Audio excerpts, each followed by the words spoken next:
Guess who's back? It's the Legends of Grayskull podcast. Scabarda and the Douche talk masters of the universe. It's the Legends of Grayskull podcast. Legends of Grayskull is a fan podcast exploring the vast worlds of He-Man and She-Ra. Join Sean Scabarda and Matthew Douche as they discuss the history and mystery of Eternia and Etheria, diving deep into all incarnations of Masters of the Universe. Hey, you know who's back? It's the Legends of Grayskull podcast. Now that you know, let's go. Get ready for the show. It's the Legends of Grayskull podcast. Sit back and enjoy the ride. Right now. Hello, everybody, and welcome to episode 2 of L.O.G on TOYS, the miniseries of the miniseries, where Matthew Douche and Curtis Ackerman sidestep from the Mike Young Productions cartoon and look at the toys that made that all possible. That's right. Today, we're going to take a look at the vehicles, creatures, and playset from Waves 1 and 2 of the 2002 Mattel Masters of the Universe toy line, sculpted by the Four Horsemen. Curtis, how you doing today? Excited, ready to roll. Wonderful. So yeah, check out last time we talked about the action figures from Waves 1 and 2. Now we're getting into all the vehicles, creature, and playsets. So we've got to start off with the fact that here's where we really get into a lot of Horsemen versus Mattel. So the Horsemen sculpted nearly all of the original figures for the line, especially the Waves 1 and 2.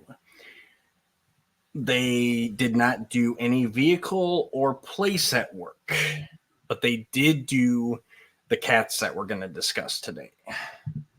So, and I'll definitely be curious about your opinions, Curtis, as we go through here. Because to me, it all kind of looks like it fits, but obviously I was there. I owned all of these. So I'm really curious about your perspective today to see how this kind of feels cohesively, knowing what we know now, that like there's two different teams working on this stuff. So let's jump right in. We're going to start with our favorite feline, Battle Cat, the heroic fighting tiger. He came in a window box package with some artwork of He-Man riding him into battle.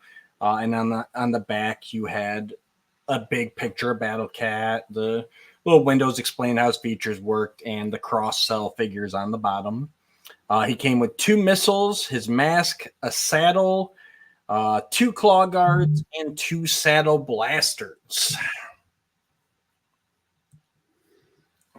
So obviously very much maintaining the vintage color scheme. We got the green and yellow cat. We've got red armor on him. He's got much bigger claws. He's got the saber-toothed tiger-like tusks now. His helmet has been reduced to a face mask. And even his saddle is much less bulky. And most importantly, he does feature articulation. Each of the legs move, his tail moves, his jaw opens and closes.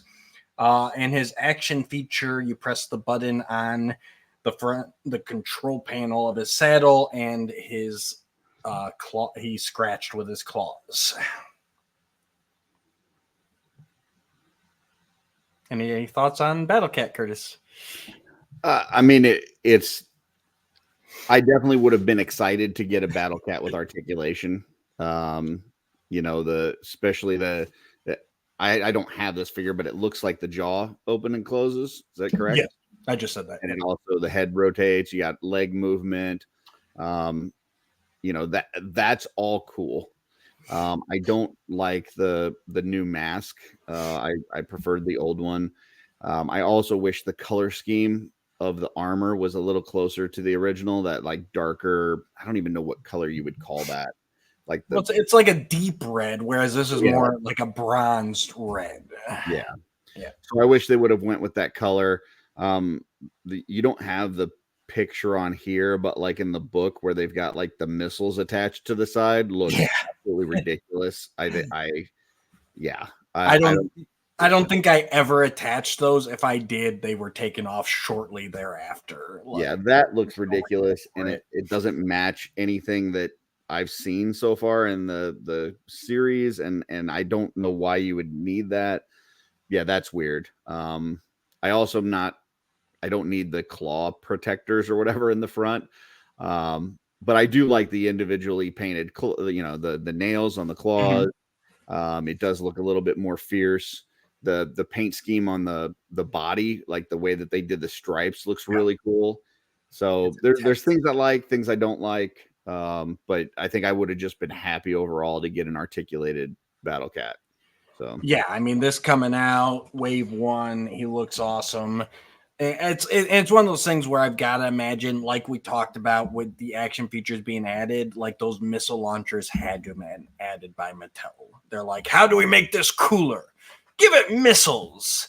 Because, yeah, like even the aesthetic of them doesn't make any sense. It doesn't match anything on his armor, anything like it's not like it literally looks like someone plugged in two oddly colored missile launchers on yeah, his. So I gotta imagine that was an ad. I've really come to appreciate this armor of Battle Cat. I have to agree, like if I had my choice, I would always choose vintage, but this one still holds a special place in my heart. Like it's fun. And especially after seeing the cartoon and everything else, like I don't hate it, even if it's not my preferred. So I don't hate it. Yeah, I definitely would have preferred the look of the original. But it's not my favorite. yeah. So If anything, what I probably would have preferred is I do feel, especially if you look at the picture of He-Man riding him, he does feel a bit undersized compared to what we would eventually get in classics, or even the proportions of like the Mondo to the Mondo He-Man. Um, oh, I got to pull up my price list too, because that is an important part of the discussion.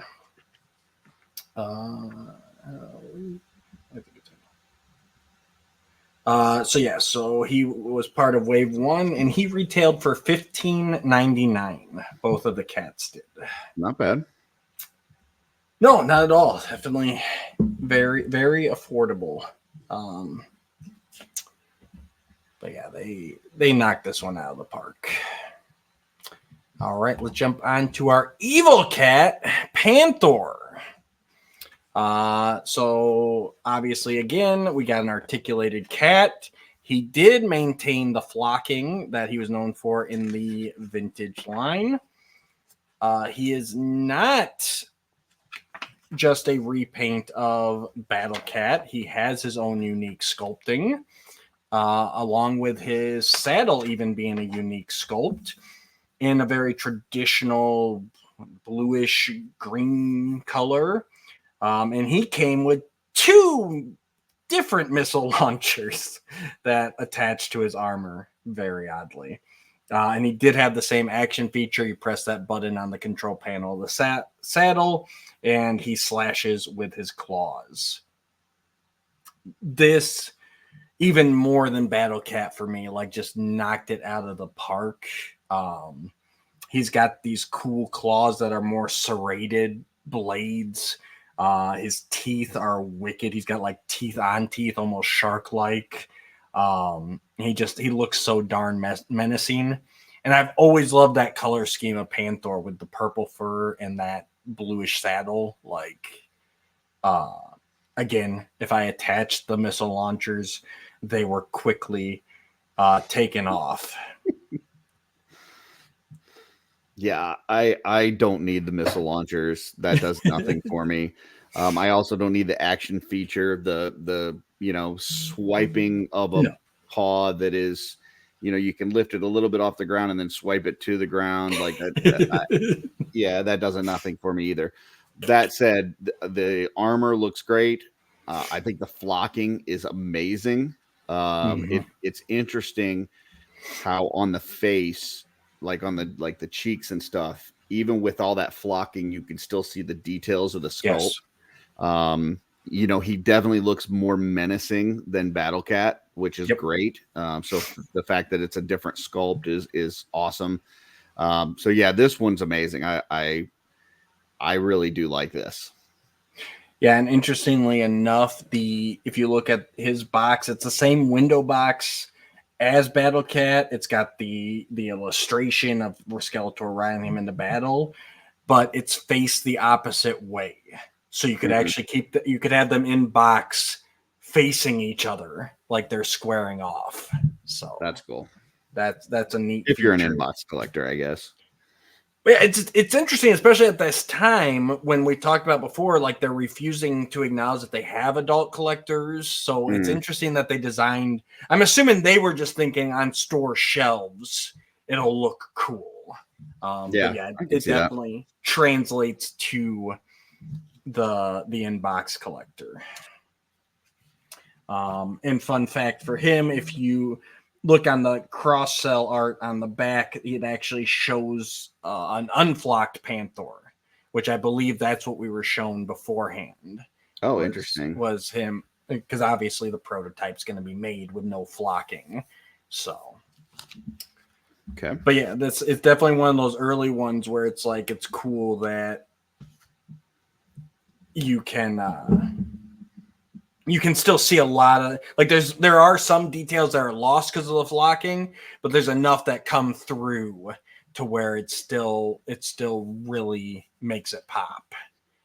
And yeah, it just looks like soft. Like I would definitely want to like just play with this thing. So. Rub your lips over it. Yeah, probably. Yeah. That's what I was thinking, but for sure. All right, next up, we've got the heroic fighter jet, the Battle Hawk. Which, when you sent me the list, I started to realize how much they really love the word battle. Like I realized that when I was flipping through the book trying to find stuff in alphabetical order. And when you're going through the alphabet, battle sound, battle armor, battle hawk, battle cat, battle. There's a lot of battles. This is cool. This is a cool little thing. I like that the color scheme makes you, think of sorceress. Yep. It just feels right. I mean, obviously it's, I think in vintage it was more like real creatures, real this and that, whereas this is more robotic and technology based, which you see that with a lot of the weapons, a lot of the armor, all that kind of stuff. So, if you know that it's going to be a little bit more techy, I think it's a cool design, cool color scheme. It's an interesting vehicle. So yep. So this one obviously designed Hawk-like. It's got front blasters. It's got talons for the landing gear. And its back wings, it'll fold back in flight mode, and then you can press a button to make them pop forward. X-Wing style opening to reveal a bunch of little guns inside for battle mode. And he comes with 4 launching missiles. It's definitely a cool vehicle. We see this a ton in the cartoon series. It's the first item to be released in a completely closed box, and I believe there was some assembly required.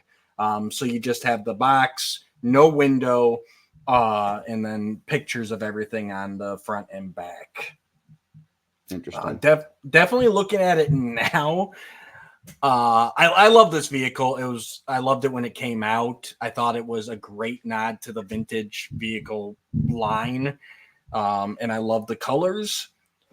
I don't remember it being that small. It is pretty small. Yeah. When you see He-Man on there, he's like barely on there. Like his torso is bigger than the head of this thing.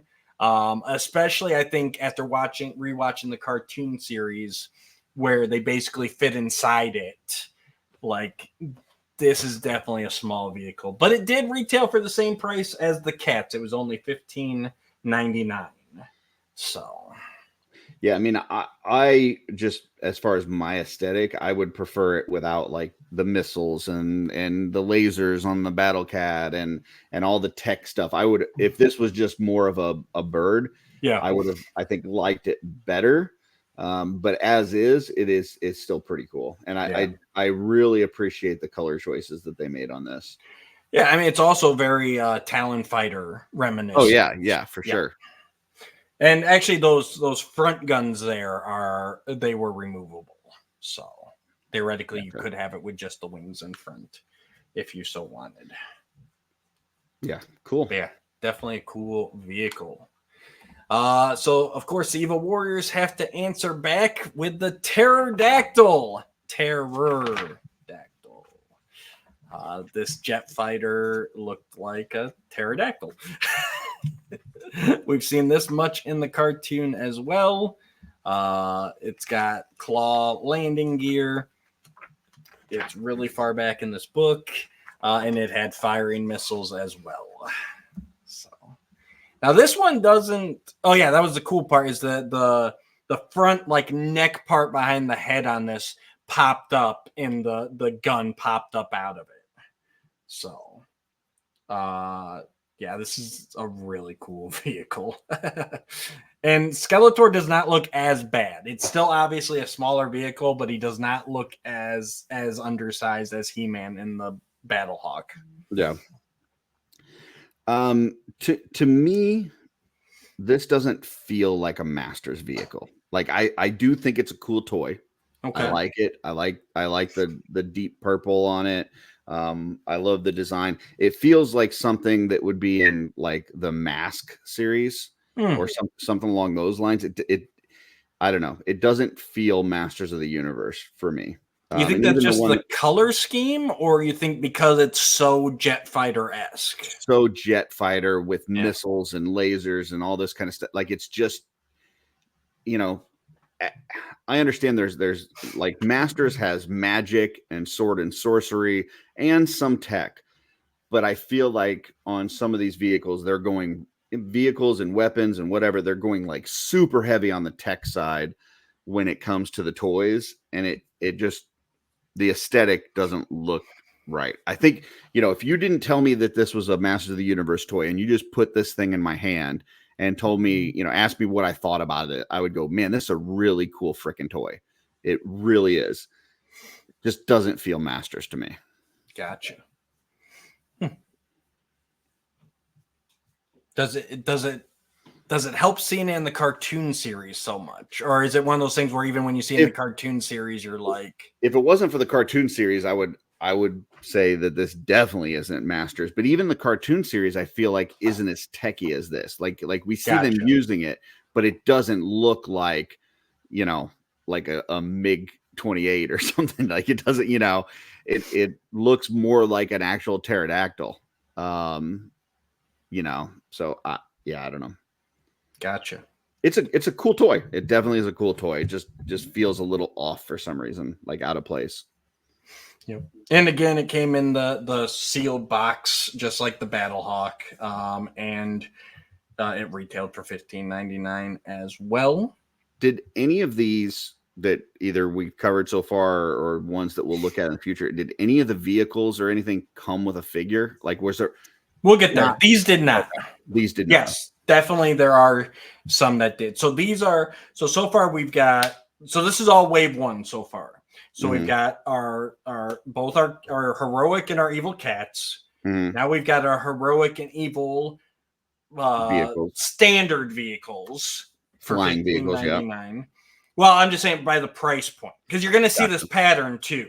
So now we've got our standard creature in the cats. We've got our standard vehicles in the pterodactyl and the Battlehawk. That's the other interesting thing, because if you actually look at the vintage line, Skeletor didn't start getting specific vehicles till later in the line. Okay. The early waves were all He-Man vehicles. You had the Wind Raider, the Battle Ram, you know, the Attack Track. Like, he was in the vintage line, like the good guys got many more vehicles than the bad guys did. Right. Here they're starting off right with the 1-for-1. until again we get into the half wave of wave 2, but we'll get there. Yeah. So now next up you've got the battle tank for the heroic warriors. Back to the bees. And now we're at the $19.99 price point. So now we've got the deluxe vehicle price point. And this one nope, there it is. So this one came with an action figure of He-Man. So are you still keeping count, Curtis, from last episode of how many He-Men we have so far? So far between He-Man and Skeletor, we had 10 different possibilities that you could have purchased. Okay, so here is your 11th possibility. Wait, hold on. I'm having trouble finding this one. Right before Beastman. It's the last of the battles. The last of the battles. So this came in a box that had a small window on the side where you could see the action figure that it came with, but you couldn't see the vehicle. The vehicle was all in the illustrations. So it came with that He-Man figure with just the Sword of Power. It came with a removable... Same. It's like the same He-Man that we've gotten. Hang on one second. It came with a removable cannon for the tail, and it came with 2 missiles. So the difference, there's a slightly different paint deco on He-Man's hair in this one. So that's the difference. Like a different color? It's more blonde. The regular figure had more of a wash to the blonde. This one didn't have the wash. So it's essentially the same figure, though. Correct. But you don't get the axe or the shield. Gotcha. So if we've already bought He-Man and then this vehicle comes out and we say, wham, we really like this vehicle, you've got to get another He-Man. Correct. To go with it. Yep. And that also bumps up to that $19.99 deluxe price point. So, all right. And it has the action feature where when you press down on the tail cannon, that wolf head like pops up to attack. Rawr, rawr, rawr. And most recently, I can't remember if it was their first appearance, but we saw these recently in Robato's Gambit when Teela's gathering the guard that got a whole army of these.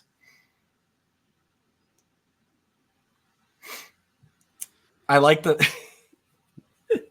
I had all these vehicles, and actually this one was really cool in person. I know that action feature sounds lame, but it was actually kind of fun. And it's a cool look too, with like even just riding around, if you see in the little picture there with it popped out, like it just creates a cooler profile.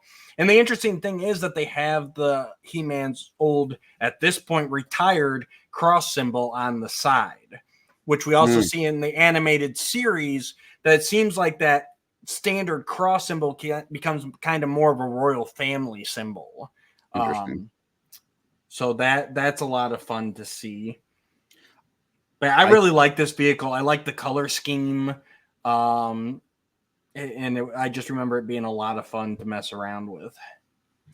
I really, this is the first time I've seen this thing. Like I've never seen this before in toy form. I think it's really cool. I like the spikes on the wheels. I like the color. I like the kind of head popping forward. I mean, I really like everything about this, with the exception of the figures look really freaking weird on it based on the crappy articulation that they get. Yeah. Like the fact that you've got to have your legs like in front of you, out to the sides. Like it looks very awkward to put the figure on this. If you're gonna throw a figure in this and you design it to where it fits better on this vehicle and looks more natural, then I say, hey, go for it. But the fact that you gave me the same figure and then you put it on here and it looks awkward as heck riding it, to me, that ruins it a bit. The vehicle itself, you take the figure off of there and you just give me that vehicle, I'm 100% with you. It looks badass. So, yeah, it's funny too, because if you look at the sculpt of the vehicle, it almost looks like there's even a spot to put the foot, like on the side there. but just the foot won't lack go of down, yeah. knee or a boot cut, you Or can't thigh swivel turn or it anything. Yeah. that way. So Yeah. it's I like think it's there. if you look at the back of this, like if they had, if you stood in the back of this and then held onto the handles, like kind of like a chariot motorcycle or something, Yeah. I think that would have been cool. But the Yeah, that could be way fun. that they have it to where you're sitting the person on top with their legs in a really weird spot, yeah, I don't know. I don't like that part of it. I completely get it. It's another one looking back now. It's like, and then you got that weird tail cannon. It almost, with this being a deluxe vehicle, it's like they should have sized it up a bit and you should have had a gunner on the back because you have a gun pointing behind you. But the way you sit on it, like, what would you do? Like, spin around in your seat to use that? Like, it almost looks like it should be a 2-person, 1 person on the back, 1 person piloting. You know what I mean? I think it looks like it should be like a chariot. Like, no, yeah, I get that. I see that too. Yeah, just riding it like a chariot, and then I think it fixes all the issues that I have with this thing. Yeah. But I hear what you're saying. Like, if you're gonna make this a deluxe vehicle, and I get it, you're throwing a figure in there, so that raises the price. But yeah, I don't know. But in and of itself, just the design of it, the look, the color, everything, very cool. Usability with an actual figure makes it look kind of awkward. Yeah. Agreed. Speaking of chariots, next up we've got Skeletor's Battle Ram Chariot, which is just like 2 pages back from where we were. So we had the Battle Ram Chariot, no connection to the vintage Battle Ram. It's literally a chariot that Skeletor stands on, and it's pulled by 2 ram creatures, kind of. And it comes with this one came with a exclusive Skeletor figure with a Havoc staff and a removable cannon. Now, again, same kind of box. You can see the Skeletor exclusive figure up in the corner there, but the chariot itself is all in the packaging. The interesting thing about this Skeletor figure is it's the same as the standard release, but it doesn't have the action feature. So there's no arm action and there's no button on the back. So the sculpt is more true to the original Horseman 2-Up. It's also it doesn't have the wash on the face, so you get a more vintage feeling Skeletor skull with a brighter yellow and green. I was trying to see if I could find a video of it in action, just because I'm guessing just from the looks of this that these like ram parts move up and down. Is that right? Yep. So when you rolled it, the rams would like move back and forth like a galloping action, and then also they would pop out to ram your enemies. So which part pops out? The ram part. If you look on the right side there where it shows like the action thing, you press the button and like the ram section, the whole front part shoots forward. The rams shoot forward to attack. Gotcha. And it's also got a back panel pull out so that someone can ride behind Skeletor. That's that picture of Skeletor and Evelyn in the book there. This was a really cool vehicle. Like, I had a lot of fun with this one. It looks amazing. It's a cool sculpt, and those action features are awesome. And we see Skeletor. I don't think we've seen it yet in our watch through, but it definitely will pop up in the show quite a bit. Okay. All right. Hold on a second. I think Curtis found it. Yeah. Let me share my screen. Because looking at this, I was having a hard time. I take it this is another one that you've never seen before. Correct. Okay. Yeah. Okay. Let me show this. Let me embiggen this guy. All right. Okay. All right. When I first saw the picture of this, I was like, this thing's pretty freaking lame. Like, but when I see it in action, Yeah. Like, okay, this, and then boom. Yep. Okay. Now All you right. get it. Listen, you sold me. All right. I'm with you now. Like, I'm sitting here looking at this thing going, this is lame as all get out. But no, in action, yeah, that thing's freaking cool. I would have been all over that. So Yeah, and like I said, and the big thing is, again, $20 price point. This is the Evil Warrior Deluxe vehicle. But yeah. the huge thing was pulling that Skeletor out and realizing he didn't have that button on the back. Mm. It's the only Skeletor that, the regular Skeletor they'll release without that button, and where you can actually just pose him. Like, that was huge for me as well. And this is one where it was a surprise taking him out of the packaging, because the prototype had darker colors for the Rams, which you can see actually on the box art, both Oh, the yeah. illustration on the front and Ooh, the that would have been cool. Yeah, it was actually a surprise when I took it out, because that's what we had seen. And then I open it up and the Rams are like this bright red motif. It was like, whoa, what happened here? Yeah. So I that was actually an prefer interesting the change. box art better. I still do too. It was actually a disappointment upon first opening. But it's still a cool toy. Like, it's awesome. Like, it's fun.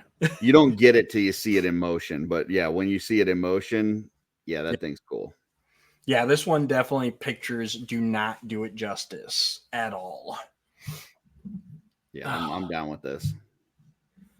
All right. And I love that it is a chariot, that he's standing in it, and it doesn't look awkward with his legs bent weird ways, No, yeah, he just gets to stand there. He's got the little panel that pulls out so that Evil Link can go riding with him. Like, oh yeah, I didn't even see that with the Evil Yep. Link. Right? That's cool.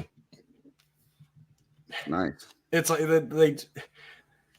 and this is where the in-house stuff at Mattel can be baffling, where it's like, how do you get this so right? But then we've got those, not complete misses, but definitely some misses on like the battle tank and stuff. Like, Yeah. Very interesting. All right, next, so that's all the Wave 1 vehicles. For Wave 2, again, we only get heroic stuff in all the even-numbered waves. So for Wave 2, we got the Bashing Beetle as our... It was a very deluxe vehicle, apparently. According to the website I'm using, this retailed for $29.99, which I can't remember it being that high, but I'm going to take figure. No figure. Nope. It's got, so it's very similar to the Bashosaurus, where that big boulder will spring forward. Those front pincers, you could make them close together and grab a figure. And then the back shell of the beetle, you could lift those up, and you could, there's like mechanics and stuff underneath there. And then a figure would stand on that side there, behind the shield. So it definitely was a fun vehicle. I don't remember it being that expensive. That seems really high. This is another one that I think, you just hand me this toy and ask me what I think about it. I'm like, well, this is really freaking cool. But it doesn't really feel Masters, and it definitely doesn't feel Heroic Warrior. Right. Like if you had told me that this was somebody on Skeletor's side was using this, maybe then I give it, a pass. But it's just so, at least it feels like it's something from like Sectars or something. Yeah. It does not feel Masters. That being said, it's really cool. It's got a lot of neat things. I love that like shield thing in the front, the way that looks.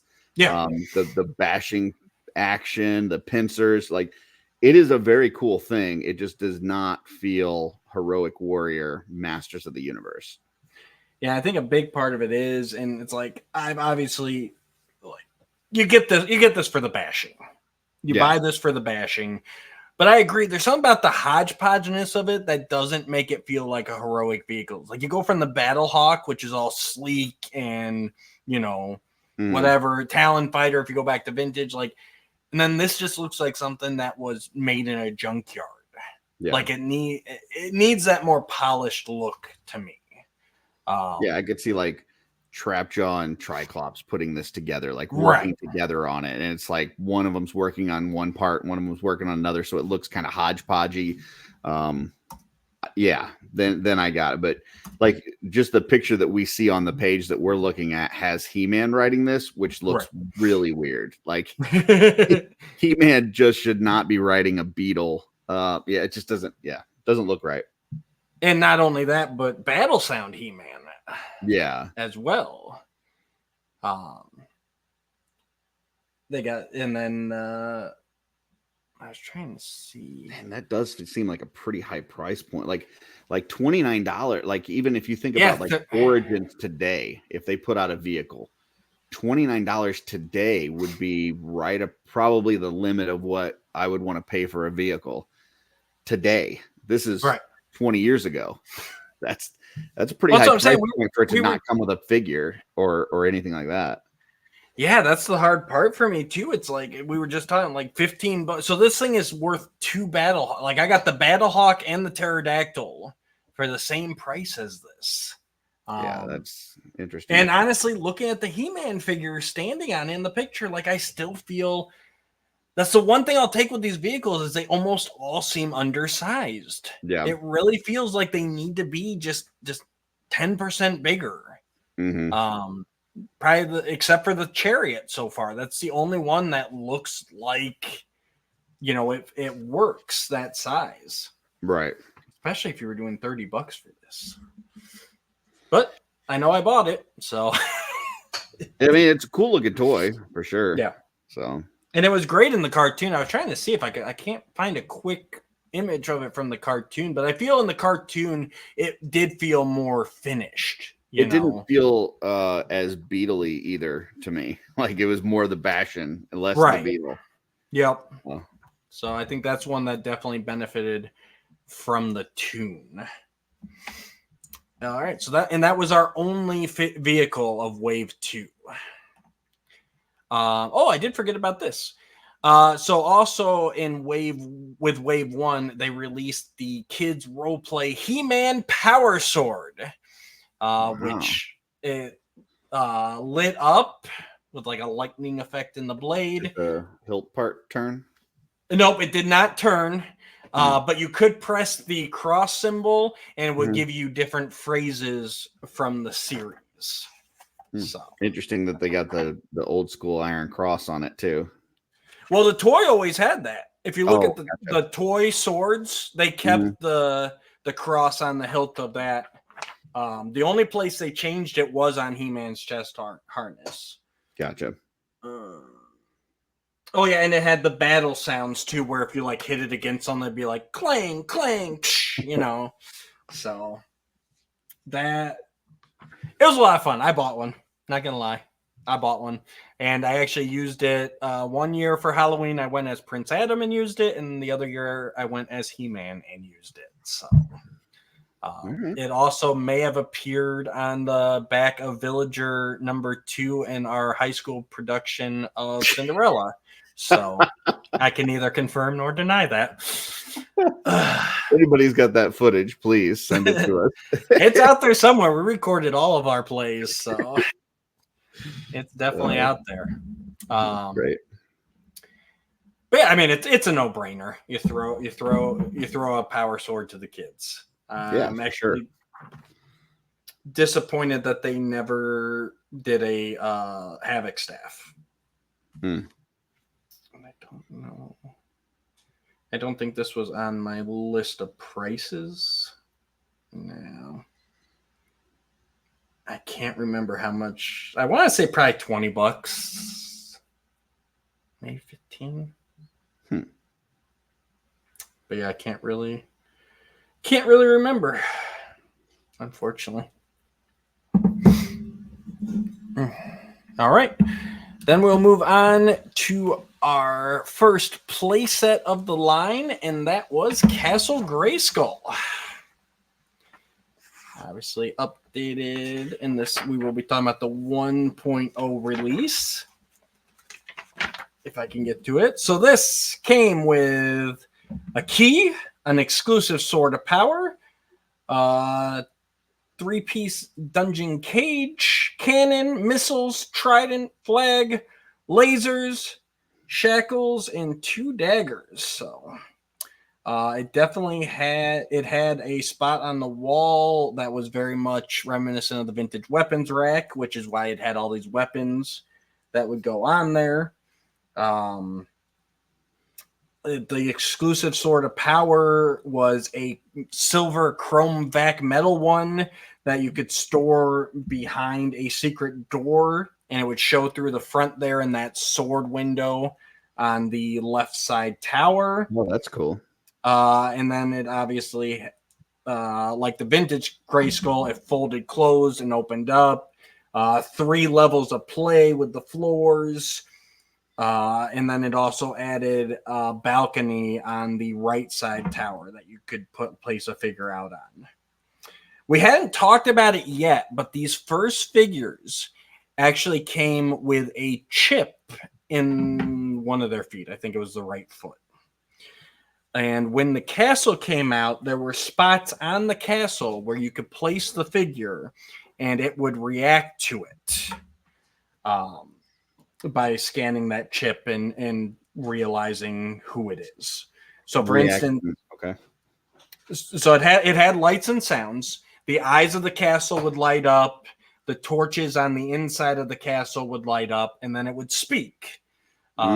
Spirit of the castle style. So, like, for instance, there was a spot in front of the drawbridge where if you would place He-Man, it'd be like, "Welcome, He-Man. Stand aside so I can open the drawbridge." And then you move the He-Man figure and it would open the door for you. Oh, that's interesting. Whereas if you place Skeletor there, it would be like, "Skeletor, you're not welcome here." And then it would drop the drawbridge onto Skeletor, which you can see in that action panel on the second page there, knocking Skeletor out with the drawbridge. On the inside, if you placed the figure in front of that, like, it's like kind of the fireplace area there. It's got the torches. It's got the crest. Mm-hmm. If you placed a He-Man there, it would tell you to move the secret switch, which is that little He-Man symbol up to the left, and then it would open the secret door hiding the Sword of Power. If you were Skeletor, it would open the trap door and drop them down into the dungeon. So interesting. And it would do that for, everybody, but that's kind of whether you were evil or whether you were good is what it would do. But it would actually say, like, Tila, Trapjaw, like whoever you had. They eventually ended up cutting the chip feature, I want to say after wave 3. And so that kind of, we'll get to it when it happens, but that kind of predicated the release of the 2.0 castle, where those lights and sounds worked in a different way. So, yeah. Oh, and then, of course, the turret actually fired missiles this time. Oh, and that key accessory, that was how you could trigger the effects if you didn't have a figure. So they kind of thought about that, like, what if somebody gets this without having a action figure? Like, you could use that key to trigger the different things. Gotcha.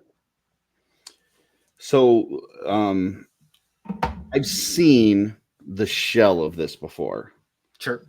But I didn't know about any of the features or the inside or, the chips, any of that. And I hadn't seen the box art before. I had only seen like the shell, like in a, toy show and stuff. Right.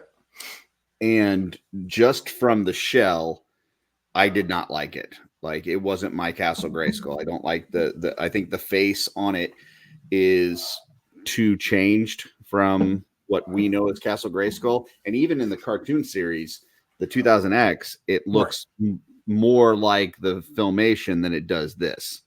So the face looks weird. I don't like the lower tower part there. Like the balcony.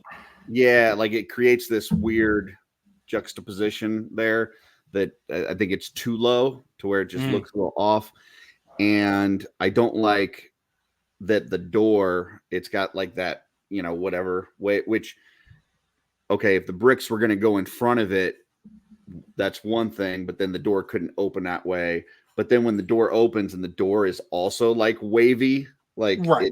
it's just a weird shape to that door. And then it's also like one of the coolest parts about the vintage Castle Grayskull was that really thick door. It had that like huge and this looks like wafer thin. Well, yeah, and it's the drawbridge versus the drawbridge, which I always Right. had to catch myself in this series because it's very much not a drawbridge, which Yeah. was one of the big features of Castle Grayskull. Like the skull motif is cool, but when you flip that drawbridge down in the vintage and you've got like the stone tongue and the teeth, like Right. that's striking. And then this just coming down and being a plank of wood, and in the series, it's just like, okay, it's just a castle door. And if that's the case, then don't have it come down that way. Have it just open like a normal door. Right. Like, so it's like they kept certain parts, but not the good parts. But so that being said, like my first impressions of this was just seeing it at toy stores and seeing the outside. And from the outside, I did not like it.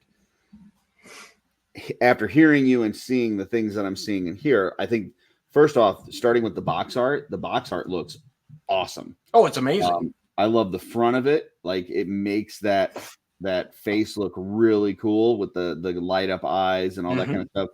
And then the back of the box art with showing like all the play features of the inside. Yeah, I would have been all for this. Like it looks really cool.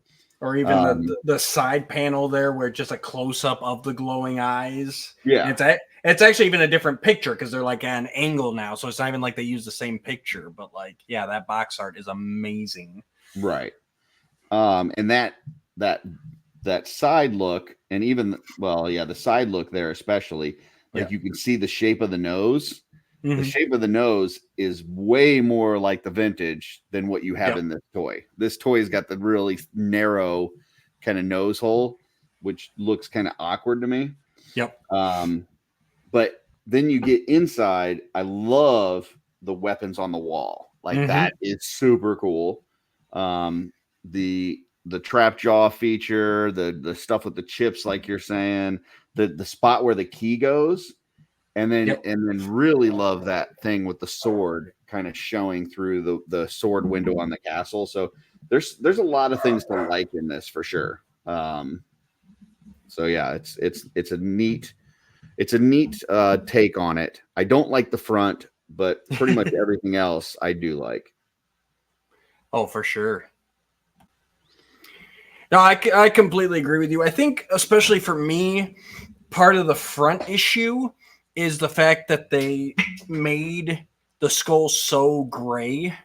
Whereas if you look at the box art, it's more just that green stone color over the whole castle.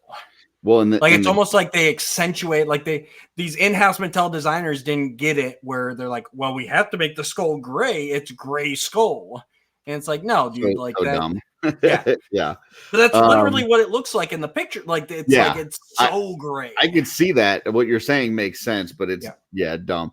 But I think also the greens are very muted. They're not like that dark, scary green that you're used to from the and in the vintage one, they also had that like where it had like the black spray paint that they did as they're going through. So it was like mix of really dark greens and blacks. Yes. Whereas this is like a kind of a pale green that is not scary. It looks very like play school, like, it looks very childish.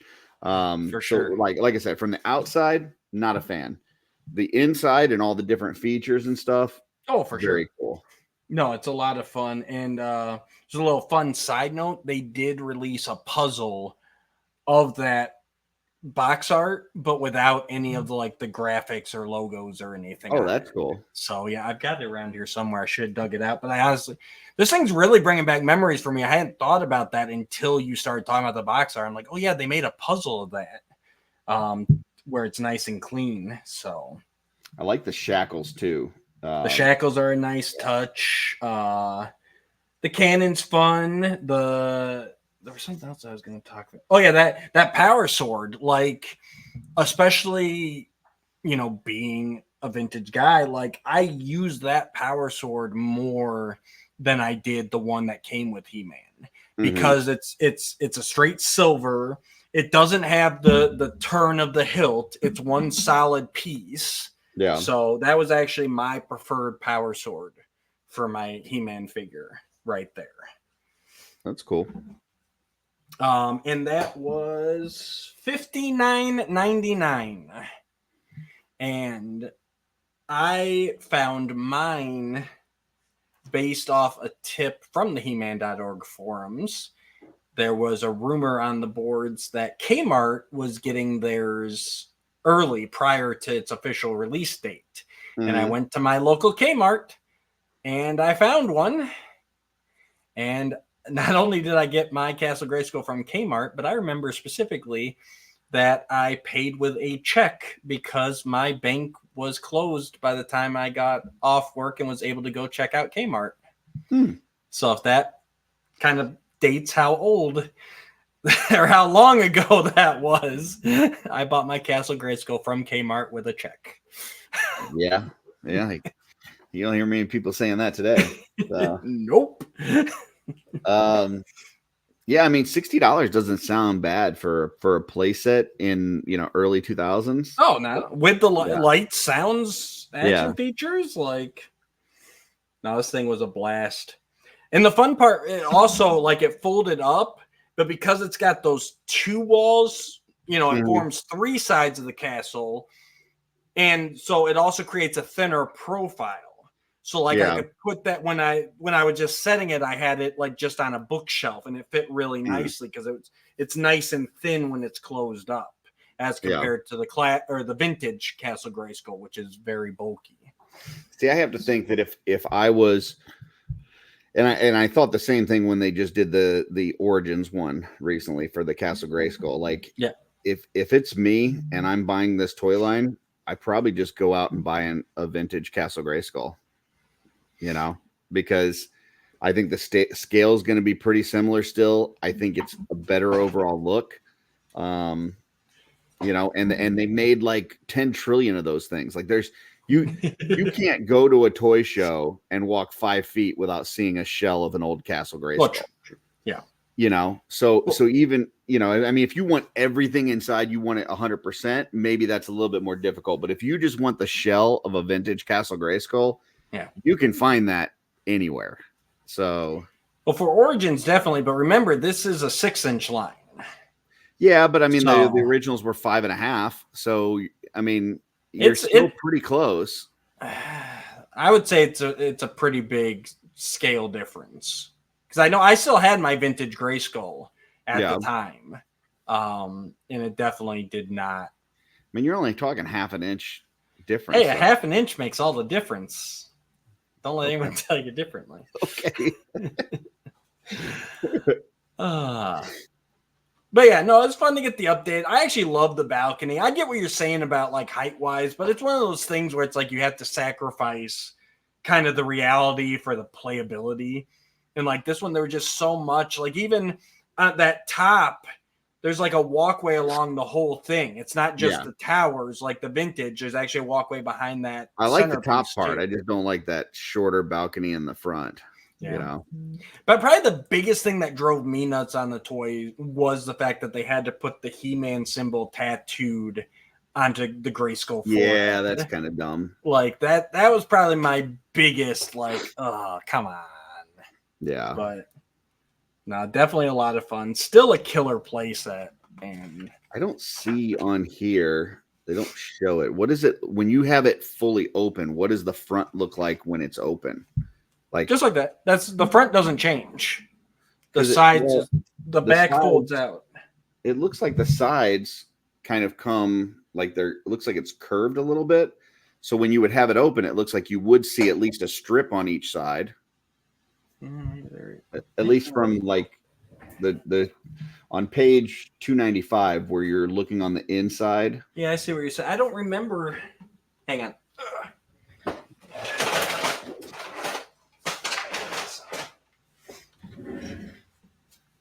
Yeah, I It don't. looks like you would see part of that side when it's open.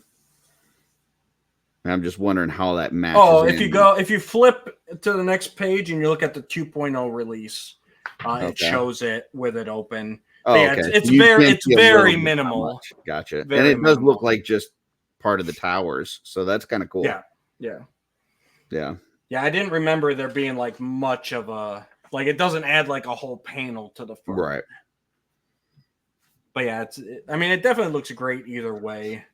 And even if you go to 2.0, you can see kind of a close up of like the sword chamber and how the sword fits into a little podium there. I like that sword better. We'll get to that. Yeah. And there was like that little door in the dungeon that lit up with like eyes.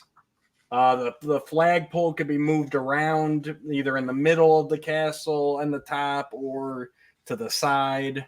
So yeah, just lots of little features, lots of playability. And like I said, what I loved is the fact that like you had all those platforms. So on the inside you had the base, then you had the second level which had a platform on all three walls, and then on the top you had that all the way across. You had the balcony in front. Like especially the age I was getting, where I obviously was getting more to like setting up than actually playing. Like it was really cool to just have all that space to kind of put my figures around on. So that's cool. Definitely a cool release. All right, so that is our waves 1 and 2 vehicles, creatures, and playset. So Curtis, what is your winner of this episode? Oof. It's tougher than I thought it would be, honestly. Going into it, I'm like, oh, this brought back a lot of stuff. Okay, here's what I'm going to say. When you sent me the list and I looked through these, I thought one of, if not my least favorite, was going to be the Battle Ram Chariot. Oh, yeah. But then after seeing it in motion, I think that's my favorite. Okay. Yeah, I really love the way that the character stands inside the chariot instead of trying to ride it awkwardly. I like the motion of it, and then when it actually like launches out and hits somebody, it looks really cool. So I think that's my winner. All right, I definitely can't fault you there. I think I got to go with Panther after revisiting it. Like I'd forgotten how much that figure popped, how menacing he looked, and just the colors with those kind of like yellowish teeth and the purple and that bluish saddle. Like, I'd forgotten how much he popped. It's amazing how much sculpt detail still shows through the flocking. It's really good. Yeah. How about your loser? What's your dud for this? Man, I think mine's got to be the Bashing Beetle, oddly enough. Like, and it's funny because I remember that being one of my favorites at the time. It's got a cool action feature, but just revisiting it, I'm like, yeah, this really needed another pass, and it really needed to feel more Masters to me, or at least even more in the aesthetic of what you're doing already. You don't release the Battlehawk, the Battle Tank, the Pterodactyl, and then this Bashing Beetle. Like, it just doesn't fit as cool as the action feature is. I don't like the way the person rides on the Battle Tank, but I still think that Battle Tank looks awesome by itself, so I can't pick that. I think, as much as it pains me to say, I think I might have to go with Battle Cat. Really? Okay. Yeah. I can see it though. I mean, I'm so attached to the original Battle Cat design. You know, like even when I got the Mondo Battle Cat, like I had to go with the vintage look. I couldn't. This is. I'm not saying it's a bad update, but it's a lesser update. It's not. You know, in and of itself, if we never got vintage Battle Cat, I would look at this and go, yeah, it's pretty cool.